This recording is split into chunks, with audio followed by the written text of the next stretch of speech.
həyatı ilə suallar yaratdı. Səhnəni dəyişdi. Sirli sonluqla yadda qaldı. Michael Jackson'ın hekayəsi. Musiqi tarixində elə adlar var ki, zaman keçsə də təsiri azalmır. Michael Jackson məhz belə simalardandır. Onu sadəcə müğənni adlandırmaq az olar. O, rəqsi, klipləri, səhnə performansını və pop mədəniyyətini dəyişən fenomen idi. Buna görə də illər keçməsinə baxmayaraq, onun adı hələ də gündəmdən düşmür. O, 29 avqust 1958-ci ildə Amerika Birləşmiş Ştatlarının Indiana ştatının Geri şəhərində anadan olub. Jackson musiqi karyerasına uşaq yaşlarında qardaşları ilə birlikdə yaradılan The Jackson 5 qrupunun üzvü kimi başlayıb. Qrup 1968-ci ildə Maton şirkəti ilə müqavilə bağlayır və Michael'ın seçilən ifaları sayəsində tez bir zamanda məşhur olur. 1971-ci ildə Michael Jackson solo singllar buraxaraq yeni zirvələrə doğru irəliləyir. 1979-cu ildə debüt albomu Afseval ilə musiqi dünyasında böyük diqqət çəkən Michael Jackson qısa zamanda qlobal ulduza çevrilir.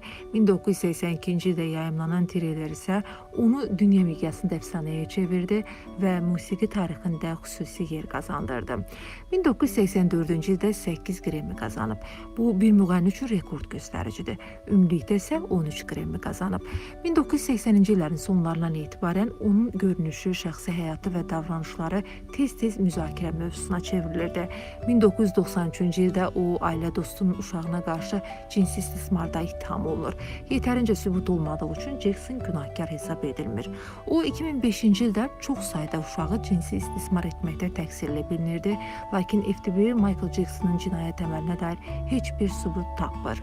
Pop ulduz təkcə musiqisi ilə deyil, maraqlı həyatı və az bilinən faktları ilə də daim diqqət mərkəzində olub.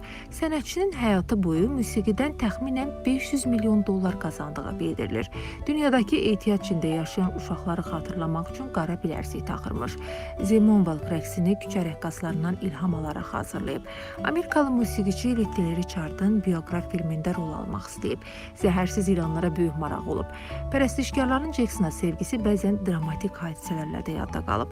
1984-cü ildə Fransalı bir fanatı ona oxşamaq üçün cərrahi əməliyyatına icazə verilmədiyinə görə intihar edib. 25 iyun 2009-cu ildə Michael Jackson'ın Los Angeles'da ürək dayanmasından vəfat etdiyi elan edildi. Həmin axşam Londondakı konsert məşqləri arasında həkimi və köməkçiləri ilə birlikdə Los Angeles'dakı evində istirahət edərkən səhər qəfildən xəstələnir və təcili olaraq tibb mərkəzinə aparılır. Nəfəs darlığı yaşayan və huşunu itirən Jackson komaya düşür. Onu həyata qaytarmaq üçün bütün cəhdlərə baxmayaraq ürəyini yenidən işə salmaq mümkün olmur və o vəfat edir. Sonradan aparılan autopsiyalar Jackson'ın ölümündən əvvəl sağlam olduğunu və ölümün əsas səbəbi kimi güclü anesteziyadan istifadə edildiyini göstərdi. 7 iyul 2009-cu ildə Jackson'ın ölümündən 2 gün əvvəl son məşqini etdiyi Staples mərkəzində anım mərasimi keçirildi. Michael Jackson'ın Los Angeles'da keçirilən vida mərasimi isə dünya miqyasında böyük rezonans doğurdu. Anım mərasiminin televiziya vasitəsilə milyardlarla insan tərəfindən izlənildiyi bildirilirdi.